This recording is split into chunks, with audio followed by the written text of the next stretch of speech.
नमस्कार बच्चों, सभी का आपका मेरे YouTube चैनल के अंदर स्वागत है। देखिए, लास्ट हमने जो टॉपिक किया था वो था हमारा कूलाम का नियम, जिसमें हमने कूलाम के नियम के बारे में स्टडी कर ली थी। आज मैं उसी चैप्टर के अंदर लेके फिर से आ रहा हूँ, यानी विद्युत जो आवेश है उसी की बात कर रहा हूँ। विद्युत आवेश तथा क्षेत्र में हमारी आज की हेडिंग है कूलाम का नियम का सदिश रूप की बात कर रहे हैं कि सदिश रूप कैसा है, यानी vector form of coulombs law. तो देखो, कूलाम्स लॉ को प्रूव करने के लिए वही हमारे पास में कि कूलाम्स लॉ किसके बीच में आया कि एक आवेश Q1 और Q2 दो आवेशों के मध्य यानी जो r दूरी पर स्थित हैं उनके मध्य लगने वाला एक बल है, और उस बल की चर्चा हम यहाँ पर करके चल रहे हैं कि कैसा है। तो इसने मान लिया कि मेरे पास में एक आवेश Q1 और मेरे पास एक आवेश Q2 है, जो एक मूल बिंदु से लगभग स्थिति सदिश यानी सापेक्ष जो उनका स्थिति यानी मेरे पास पोजीशन वेक्टर की बात कर रहा हूँ, किसकी? Position vector.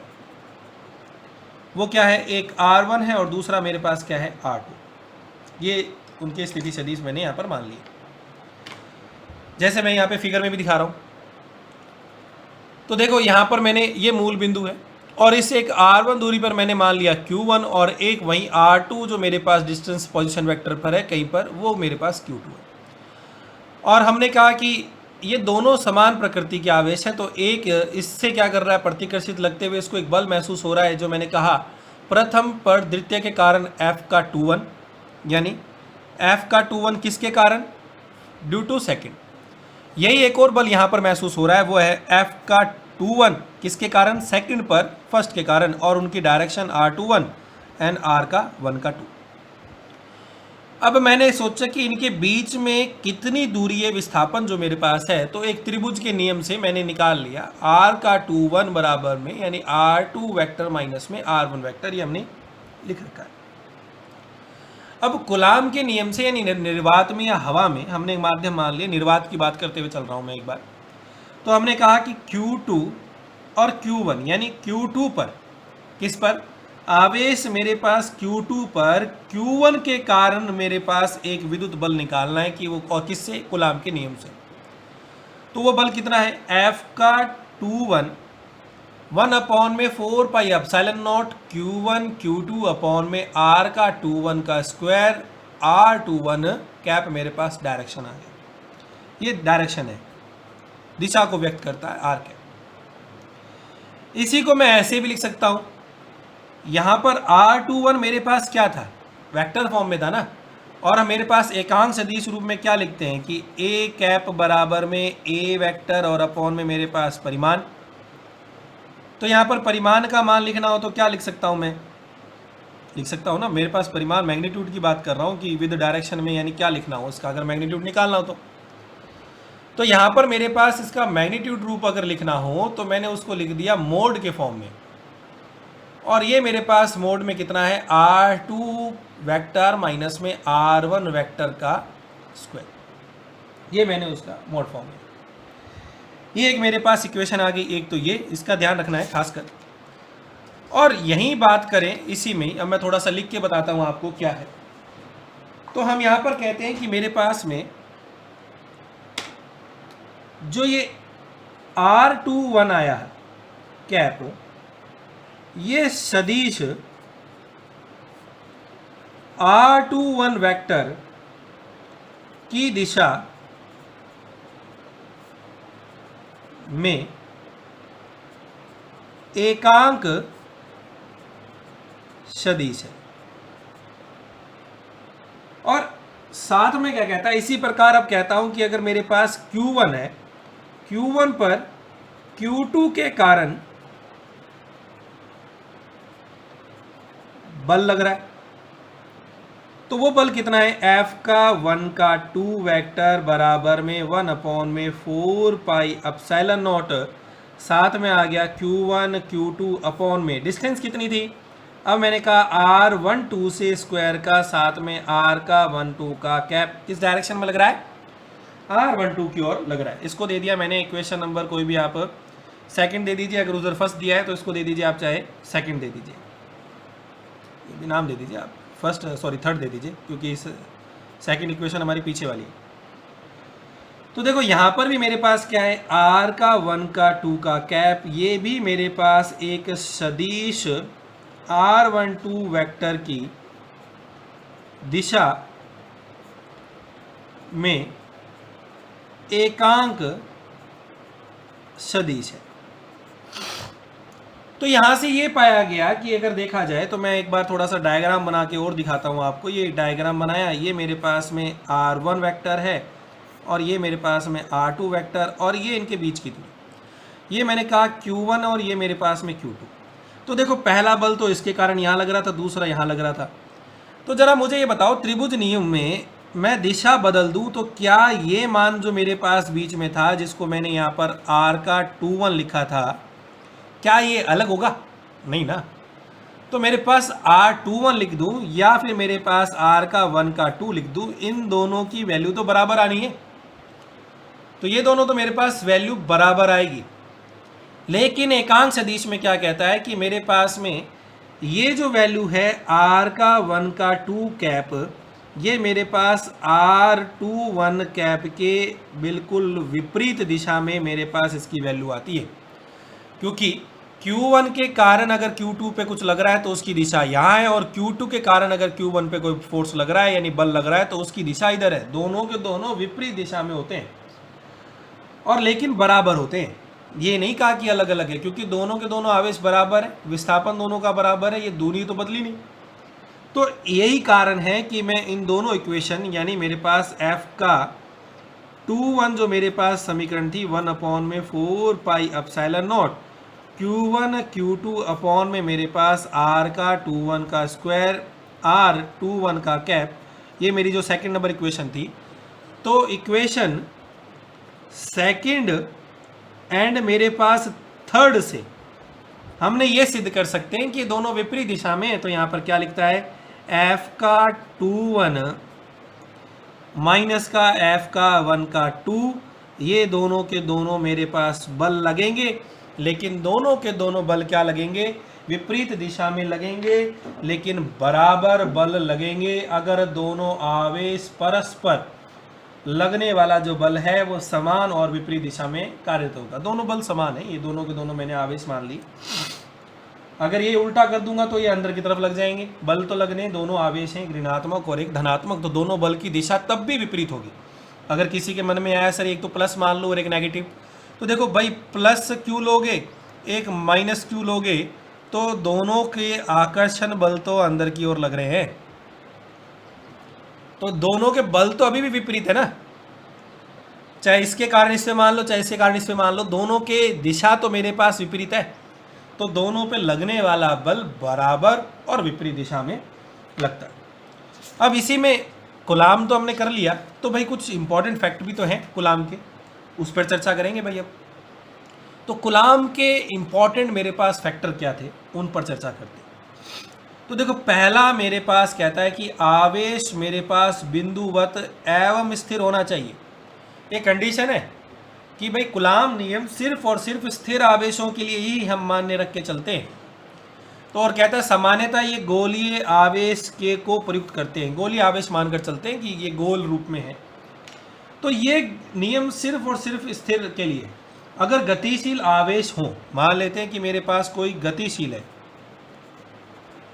गतिशील आवेश की बात करूं तो भाई यहाँ ये नियम नहीं लगता। गतिशील नियम पर ये प्राप्त नहीं होता, क्योंकि आवेश विद्युत बल के अतिरिक्त चुंबकीय बल भी लगाता है। मैंने एक टॉपिक करवाया था बीच में, और मैंने क्या कहा था कि अगर मेरे पास एक आवेश है और अगर वो v वेग से गतिमान है, चाहे वो नियत है और अनियत, मैं दोनों की बात नहीं कर रहा, मैं यहाँ पे सिर्फ बात कर रहा हूँ गतिमान है, तो हमने कहा था कि वो विद्युत वह साथ में चुंबकीय दोनों के दोनों क्या करता है, यहाँ पर मेरे पास में उत्पन्न करता है। तो देखो दोनों पर मेरे पास से बात कर रहा है। तो देखो अब दूसरा नियम कहता है गति के तृतीय नियम का पालन करता है, यानी मेरे पास Newton third law of motion का यहाँ पर क्या करता है, ये पालन साथ के साथ कर कर चलता है। तीसरा बिंदु बड़ा इंपॉर्टेंट है समझने के लिए, मैं जरा समझाता हूँ। कहता है ये नियम मेरे पास 10 की घात -15 मीटर के कुछ किलोमीटर या दूरी पर लागू होता है। यानी इससे मेरे पास में कुछ किलोमीटर की दूरी पर लागू होगा, जहाँ पर मैं कहता हूँ इलेक्ट्रॉन, प्रोटॉन, इलेक्ट्रॉन आदि जो मौलिक कण है, ये भी यह नियम 10⁻⁻15 से अधिक दूरी पर लागू किया जाता है, इससे कम पर नहीं। यानी इतनी मेरे पास में चाहिए ही चाहिए। और कारण क्या है वो मैं आपको इसी में आगे बताता हूँ। कहता है इससे कम दूरी पर नाभिकीय बल भी उपस्थित होता है। मैं जरा यहाँ एक साइड में एक फिगर बना रहा हूँ, जरा ये फिगर देखते चलना। हमने कहा कि ये मेरे पास जो न्यूक्लियस है, इसका अगर रेडियस की बात करूं तो ये जो मेरे पास व्यवहार है वो 10⁻⁻15 तक है। और इससे अगर आगे देखूं तो मेरे पास यहाँ पर इलेक्ट्रॉन है, तो इलेक्ट्रॉन और मेरे पास में ये जो है, इनके मध्य अगर मैं यहाँ बात करता हूँ, यानी प्रोटॉन तो एक साथ सभी के अंदर है, तो कहता है ये दूरी एक लेके चलता है प्रोटॉन के बीच में। तो यहाँ पर एक मैं समझाने के लिए बताता हूँ। तो इनके मध्य एक आकर्षण का यानी या प्रतिकर्षण का एक बल यहाँ पर महसूस किया जाता है। कूलाम नियम उनको स्थिति रूप में बता सकता है। लेकिन अगर इससे कम दूरी की बात करूं तो यहाँ पर मेरे पास नाभिकीय बल का कार्य उत्पन्न हो जाता है, और नाभिकीय बल भी उपस्थित होता है। यहाँ पर कूलाम नियम के साथ साथ नाभिकीय बल भी क्या हो जाएगा, साथ में उपस्थित होगा। इस कारण से हमने कहा कि हमारे पास इस नियम में 10⁻⁻15 मीटर से कुछ दूरी, अधिक दूरी पर यह लागू होगा, कम पर यह लागू नहीं होता। इसके आगे चौथा बिंदु कहता है यह नियम केंद्रीय बलों को व्यक्त करता है, यानी इसमें केंद्रीय बलों को भी रिप्रेजेंटेशन करने का कार्य साथ के साथ ये करके चलता है। अब फिफ्थ पॉइंट, यही बड़ा मजेदार है। कहता है कूलाम नियम का स्थिर विद्युतिक में वही महत्व होता है जैसा एक न्यूटन के ग्रेविटी रूल में। अगर आप एक ग्रेविटी रूल में करो तो ग्रेविटी रूल में हम कहते हैं कि दो कोई मास के ऑब्जेक्ट को दूसरा मास क्या कर रहा है, अपने ग्रेविटेशन में अट्रैक्ट करता है। वैसा ही कूलाम नियम भी दो आवेशों के मध्य लगने वाला एक बल है। इसलिए कहता है जबकि इनके संगत राशि आवेश तथा द्रव्यमान है। इनके संगत क्या है राशि, इधर आवेश है, उधर क्या है संगत द्रव्यमान इनके अंदर होती हैं। तो ये दोनों के दोनों काम वैसे ही करते हैं। लेकिन साथ में एक लाइन बोल देता हूं कि विद्युत बल गुरुत्वीय बल की तुलना में बहुत अधिक प्रबल है। यानी विद्युत जो बल है वो मेरे पास में उसके मुकाबले बहुत ज़्यादा क्या है, मेरे पास में प्रबल माना जाता है, कम नहीं। अब मैं बात करता हूं इसी में एक और बिंदु रह गया, अभी भी छठा बिंदु। ये बड़ा इंटरेस्टिंग थोड़ा सा, क्योंकि यही फैक्ट हमें कि Q1 पर अगर दूसरे आवेश Q2 कोई बल अगर लगाता है, तब अगर तीसरा कोई आवेश Q3 अगर उनके नज़दीक लाने पर भी जो Q1 द्वारा Q2 पर कोई जो आरोपित बल है वो मेरे पास क्या रहेगा, अपरिवर्तित रहता है, उससे कोई भी लेना देना नहीं है।